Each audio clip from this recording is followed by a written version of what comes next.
दिवाली का आज पावन त्योहार है और हर किसी का मन करता है कि दिवाली अपने परिवार के लोगों के बीच में मनाए। मेरा भी मन करता है कि मैं दिवाली मेरे परिवारजनों के बीच में मनाऊं और इसीलिए हर दिवाली मैं मेरे परिवारजनों के बीच मनाने के लिए आता हूं, क्योंकि आप मेरे परिवारजन हैं, मैं आपका परिवार का साथी हूं। तो मैं यहां प्रधानमंत्री के रूप में नहीं आया हूं, मैं आपके परिवार के एक सदस्य के रूप में आया हूं। आप सभी के बीच आना, जो भाव अपने परिवार के बीच जाकर के होता है, वही भाव मेरे मन में होता है। और जब से मैं इस संवैधानिक जिम्मेवारी को संभाल रहा हूं, आज उसको 20 साल से भी अधिक समय हो गया। बहुत लंबे अरसे तक मुझे देशवासियों ने इस प्रकार की सेवा का मौका दिया। पहले गुजरात वालों ने दिया, अब देशवासियों ने दिया। लेकिन मैंने हर दिवाली सीमा पर तैनात आप मेरे परिवारजनों के बीच बिताई है। आज मैं फिर आपके बीच आया हूं, आपसे एक नई ऊर्जा लेकर के जाऊंगा, नया उमंग लेकर के जाऊंगा, नया विश्वास लेकर के जाऊंगा। लेकिन मैं अकेला नहीं आया हूं, मैं मेरे साथ 130 करोड़ देशवासियों के आशीर्वाद आपको लेकर के आया हूं। ढेर सारा आशीर्वाद लेकर के आया हूं आपके लिए। आज शाम को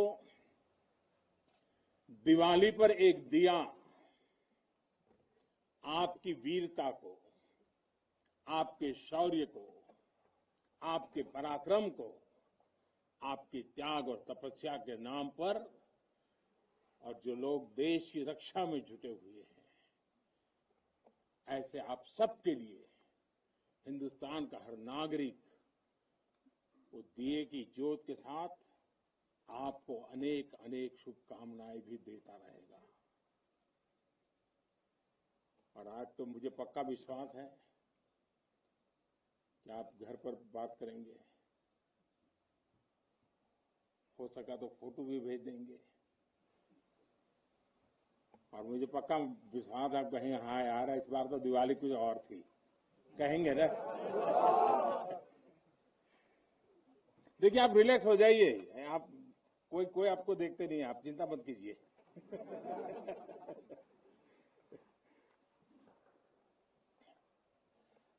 अच्छा, आप ये भी बताएंगे ना तो मिठाई भी बहुत खाई थी, नहीं बताएंगे तो बोलो ना। साथियों, आज मेरे सामने देश के जो वीर हैं, देश की जो वीर बेटियां हैं, वो भारत मां की ऐसी सेवा कर रहे हैं जिसका सौभाग्य हर किसी को नहीं मिलता है। किसी किसी को ही मिलता है जो सौभाग्य आपको मिला है। मैं देख रहा हूं, मैं महसूस कर रहा हूं, आपके चेहरे के उन मजबूत भावों को मैं देख रहा हूं। आप संकल्पों से भरे हुए हैं और यही आपके संकल्प, यही आपके पराक्रम की पराकाष्ठा करने की भावनाएं, चाहे हिमालय हो, रेगिस्तान हो, बर्फीली चोटियां हो, गहरे पानी हो, कहीं पर भी आप लोग मां भारती का एक जीता जागता सुरक्षा कवच है। आपके सीने में वो जज्बा है जो 130 करोड़ देशवासियों को भरोसा होता है, वो चैन की नींद सो सकते हैं। आपके सामर्थ्य से देश में शांति और सुरक्षा, एक निश्चिंतता होती है, एक विश्वास होता है। आपके पराक्रम की वजह से हमारे पर्वों में प्रकाश फैलता है, खुशियां भर जाती हैं, हमारे पर्वों में चार चांद लग जाते हैं। अभी दीपावली के बाद गोवर्धन पूजा, फिर भैया दूज और छठ पर्व भी बिल्कुल गिनती के दिनों में सामने आ रहा है। आपके साथ ही मैं सभी देशवासियों को नौशेरा की इस वीर वसुंधरा से इन सभी पर्वों के लिए देशवासियों को भी बहुत बहुत शुभकामनाएं देता हूं। देश के अन्य हिस्सों में बड़ी संख्या में लोग आज दिवाली का जब दूसरा दिन होता है तो नववर्ष की भी शुरुआत करते हैं, और हमारे यहां तो हिसाब किताब भी दिवाली से पूरा होता है और दिवाली के दूसरे दिन से शुरू होता है। खास करके गुजरात में कल नया साल होता है। तो मैं आज नौशेरा की इस वीर भूमि से गुजरात के लोगों को भी और जहां जहां नववर्ष मनाते हैं उन सबको भी अनेक अनेक मंगल कामनाएं उनके लिए देता हूं। साथियों, जब मैं यहां नौशेरा की पवित्र भूमि पर उतरा, यहां की मिट्टी का स्पर्श किया, तो एक अलग ही भावना, एक अलग ही रोमांच से मेरा मन भर गया। यहां का इतिहास भारतीय सेना की वीरता का जयघोष करता है। हर चोटी से वो जयघोष सुनाई देता है। यहां का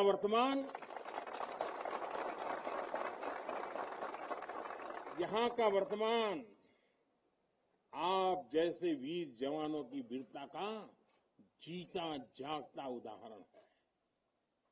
वीरता का जिंदा सबूत मेरे सामने मौजूद है।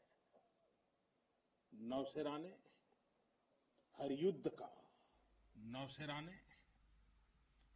का, हर छद्म का, हर षड्यंत्र का माकूल जवाब देकर कश्मीर और श्रीनगर के प्रहरी का काम किया है। आजादी के तुरंत बाद ही दुश्मनों ने इस पर नजर खड़ा करके रखी हुई थी। नौशेरा पर हमला हुआ, दुश्मनों ने ऊंचाई पर बैठकर इस पर कब्जा जमाने की कोशिश की, और अभी जो मुझे पूरा वृत्त वीडियो समेत सारी चीजें मुझे देखना समझने का मौका मिला, और मुझे खुशी है कि नौशेरा के जाबाजों के शौर्य के सामने सारी साजिशें धरी की धरी रह गई। दोस्तों, भारत माता की जय! भारत माता की जय! भारत माता की जय! भारतीय सेना की ताकत क्या होती है, इसका एहसास दुश्मन को शुरुआत के दिनों में ही लग गया था जी। मैं नमन करता हूं नौशेरा के शेर ब्रिगेडियर मोहम्मद उस्मान को, नायक जदुनाथ सिंह जी को, जिन्होंने देश की रक्षा के लिए अपना सर्वोच्च बलिदान दिया। मैं प्रणाम करता हूं लेफ्टिनेंट आर राणे को, जिन्होंने भारतीय सेना की जीत का रास्ता प्रशस्त किया था। ऐसे कितने ही वीरों ने नौशेरा की इस धरती पर गर्व की गाथाएं लिखी, अपने रक्त से लिखी हैं, अपने पराक्रम से लिखी हैं, अपने पुरुषार्थ से लिखी हैं, देश के लिए जीने मरने के संकल्पों से लिखी है। अभी मुझे, ये मेरा सौभाग्य था कि दिवाली के इस पवित्र त्योहार पर मुझे आज दो ऐसे महापुरुषों के आशीर्वाद प्राप्त करने का सौभाग्य मिला मेरे जीवन में एक प्रकार से अनमोल विरासत है।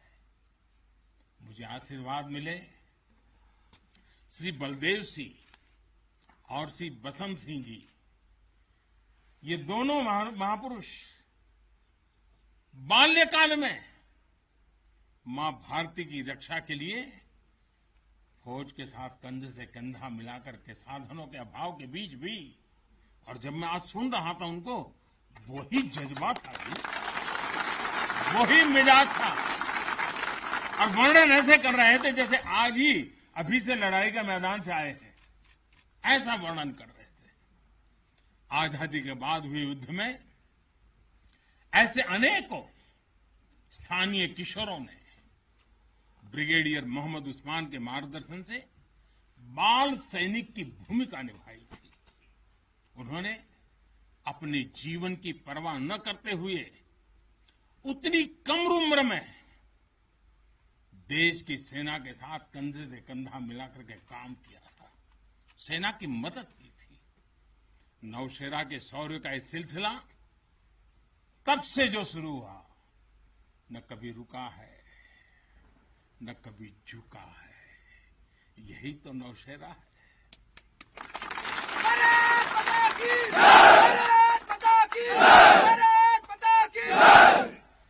सर्जिकल स्ट्राइक में यहां की ब्रिगेड ने जो भूमिका निभाई, वो हर देशवासी को गौरव से भर देता है।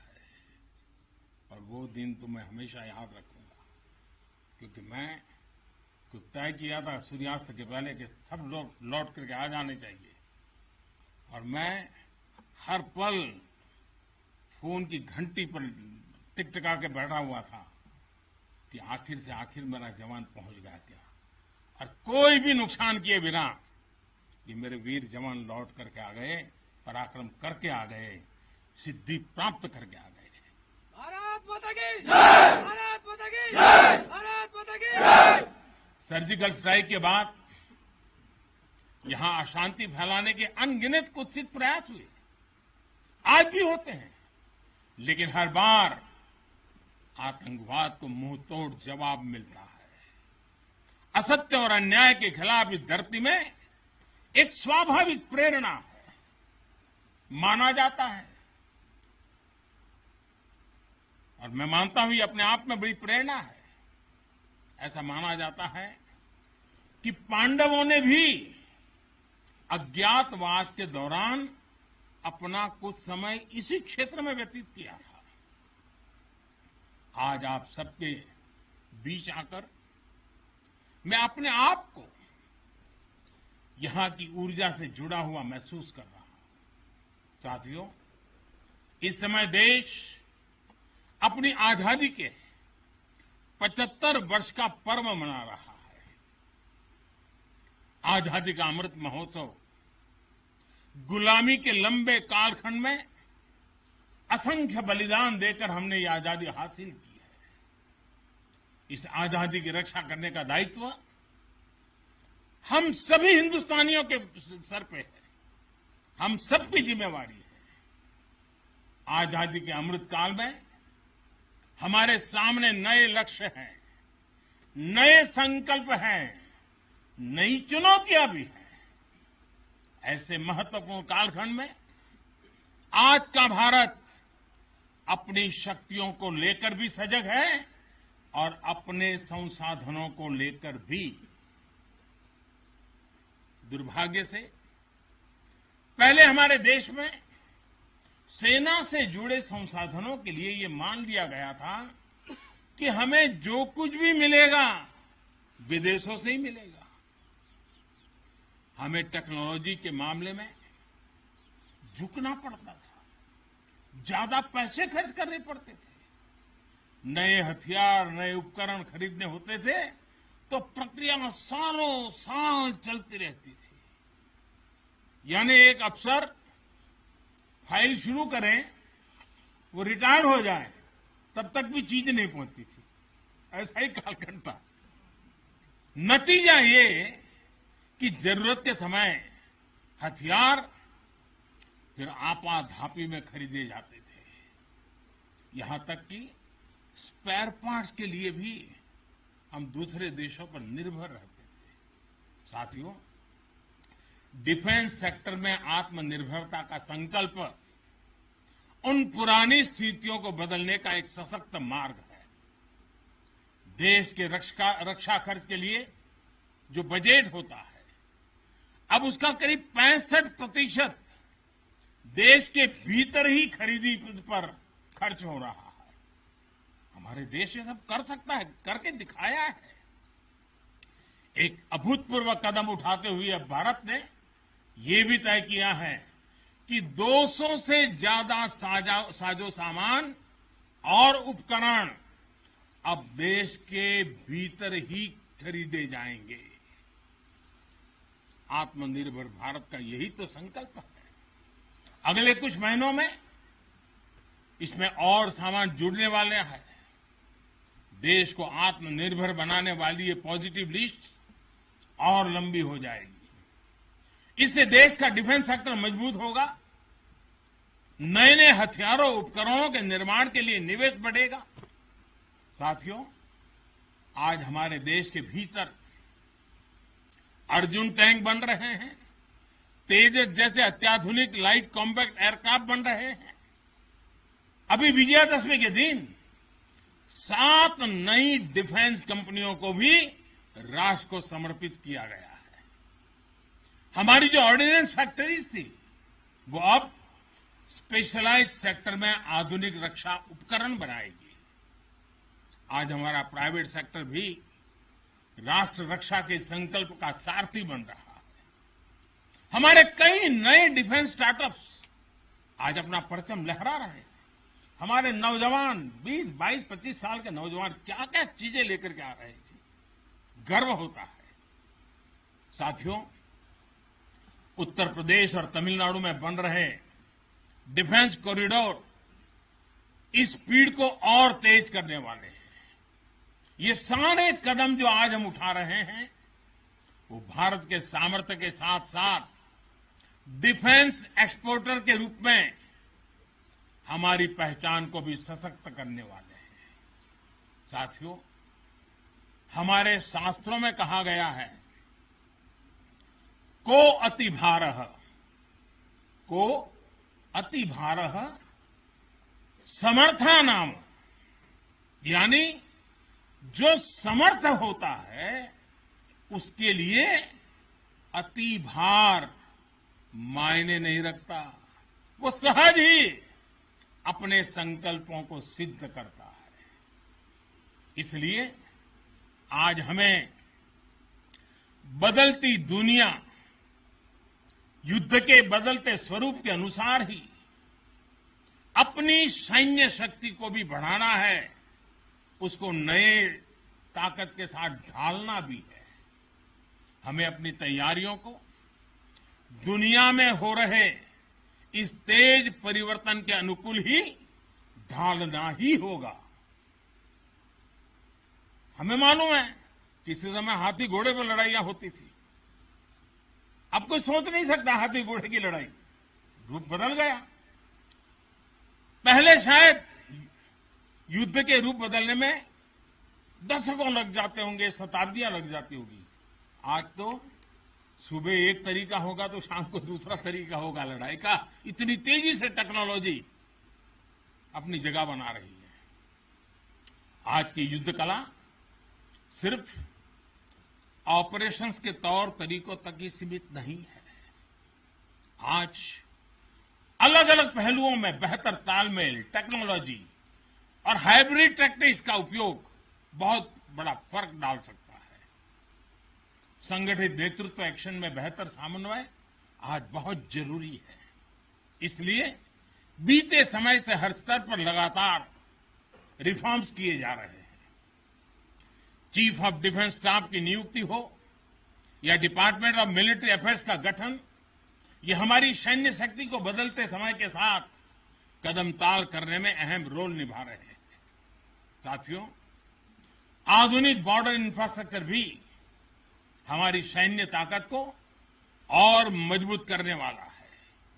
सीमावर्ती इलाकों की कनेक्टिविटी को लेकर पहले कैसे काम होता था, ये आज देश के लोग, आप सभी भली भांति जानते हैं।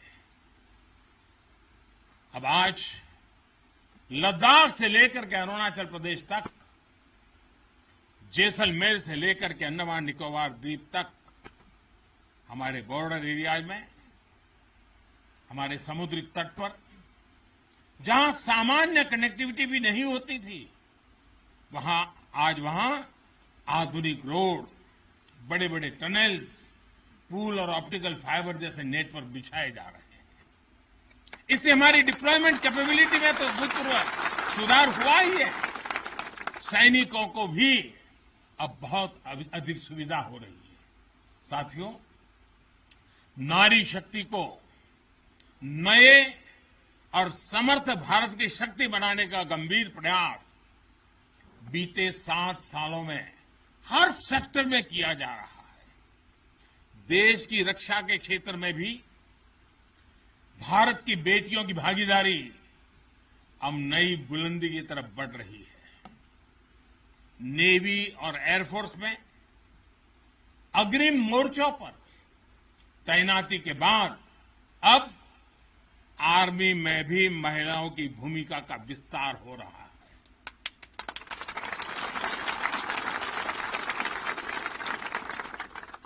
मिलिट्री पुलिस के द्वारा बेटियों के लिए खोलने के बाद अब महिला अफसरों को परमानेंट कमीशन देना इसी भागीदारी के विस्तार का ही हिस्सा है। अब बेटियों के लिए नेशनल डिफेंस एकेडमी, राष्ट्रीय मिलिट्री स्कूल और राष्ट्रीय इंडियन मिलिट्री कॉलेज जैसे देश के प्रीमियर मिलिट्री संस्थानों के दरवाजे खोले जा रहे हैं। इसी वर्ष 15 अगस्त को मैंने लाल किले से ये भी घोषणा की थी कि अब देश भर के सभी सैनिक स्कूलों में बेटियों को भी पढ़ाई का अवसर मिलेगा। इस पर भी तेजी से काम शुरू हो गया है। साथियों, मुझे आप जैसे देश के रक्षकों की वर्दी में केवल अथाह सामर्थ्य के ही दर्शन नहीं होते। मैं जब आपको देखता हूं तो मुझे दर्शन होते हैं अटल सेवा भाव के, अडिग संकल्प शक्ति के और अतुलनीय संवेदनशीलता के। इसलिए भारत की सेना दुनिया की किसी भी दूसरी सेना से अलग है। उसकी एक अलग पहचान है। आप विश्व की शीर्ष सेनाओं की तरफ एक प्रोफेशनल फोर्स तो है ही, लेकिन आपके मानवीय मूल्य, आपके भारतीय संस्कार आपको औरों से अलग एक असाधारण व्यक्तित्व के धनी बनाते हैं। आपके लिए सेना में आना एक नौकरी नहीं है। पहली तारीख को तनख्वाह आएगा इसके लिए नहीं आए आप लोग। आपके लिए सेना में आना एक साधना है, साधना। जैसे कभी ऋषि मुनि साधना करते थे ना, मैं आपके हर एक के भीतर वो साधक का रूप देख रहा हूं। और आप मां भारती की साधना कर रहे हैं। आप जीवन को उस ऊंचाई पर ले जा रहे हैं कि जिसमें 130 करोड़ देशवासियों की जिंदगी जैसे आपके भीतर समाहित हो जाती है। ये साधना का मार्ग है। और हम तो भगवान राम में अपने सर्वोच्च आदर्श खोजने वाले लोग हैं। लंका विजय करने के बाद भगवान राम जब अयोध्या लौटे थे तो यही उद्घोष करके लौटे थे, अपि स्वर्णमयी लंका न मे लक्ष्मण रोचते, जननी जन्मभूमिश्च स्वर्गादपि गरीयसी। यानी सोने और समृद्धि से भरपूर लंका को हमने जीता जरूर है, लेकिन हमारी ये लड़ाई हमारे सिद्धांत और मानवता की रक्षा के लिए थी। हमारे लिए तो हमारी जन्मभूमि हमारी है, हमें वहीं लौटकर उसी के लिए जीना है। भारत माता की जय। भारत की भारत माता की और इसलिए जब प्रभु राम लौटकर आए तो पूरी अयोध्या ने उनका स्वागत एक मां के रूप में किया। अयोध्या के हर नर नारी ने, यहां तक कि पूरे भारतवर्ष ने दिवाली का आयोजन कर दिया।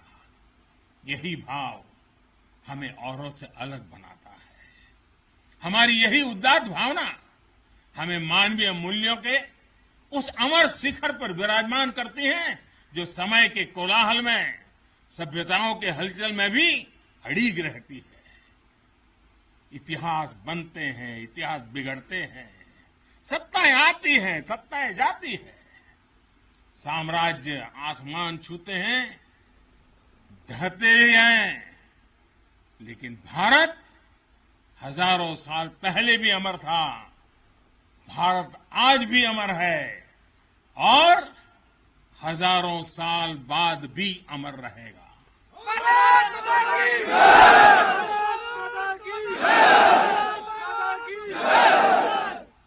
हम राष्ट्र को शासन, सत्ता और साम्राज्य के रूप में नहीं देखते। हमारे लिए तो ये साक्षात जीवंत आत्मा है। इसकी रक्षा हमारे लिए केवल भौगोलिक रेखाओं की रक्षा भर नहीं है। हमारे लिए राष्ट्र रक्षा का अर्थ है इस राष्ट्रीय जीवंतता की रक्षा, राष्ट्रीय एकता की रक्षा और राष्ट्रीय अखंडता की रक्षा। इसलिए हमारी सेनाओं में आकाश छूता शौर्य है तो उनके दिलों में मानवता और करुणा का सागर भी है। इसलिए हमारी सेनाएं केवल सीमाओं पर ही पराक्रम नहीं दिखाती। जब देश को जरूरत पड़ती है तो आप सब आपदा, विपदा, बीमारी, महामारी से देशवासियों की हिफाजत के लिए मैदान में उतर आते हैं। जहां कोई नहीं पहुंचे वहां भारत की सेनाएं पहुंचे। ये आज देश का एक अटूट विश्वास बन गया है। हर हिंदुस्तानी के मन में से ये भाव अपने आप प्रकट होता है। ये आ गए ना, अरे चिंता नहीं, अब हो गया। ये छोटी चीज नहीं। आप देश की अखंडता और सार्वभौमिकता के प्रहरी हैं। एक भारत श्रेष्ठ भारत के संकल्प के प्रहरी हैं।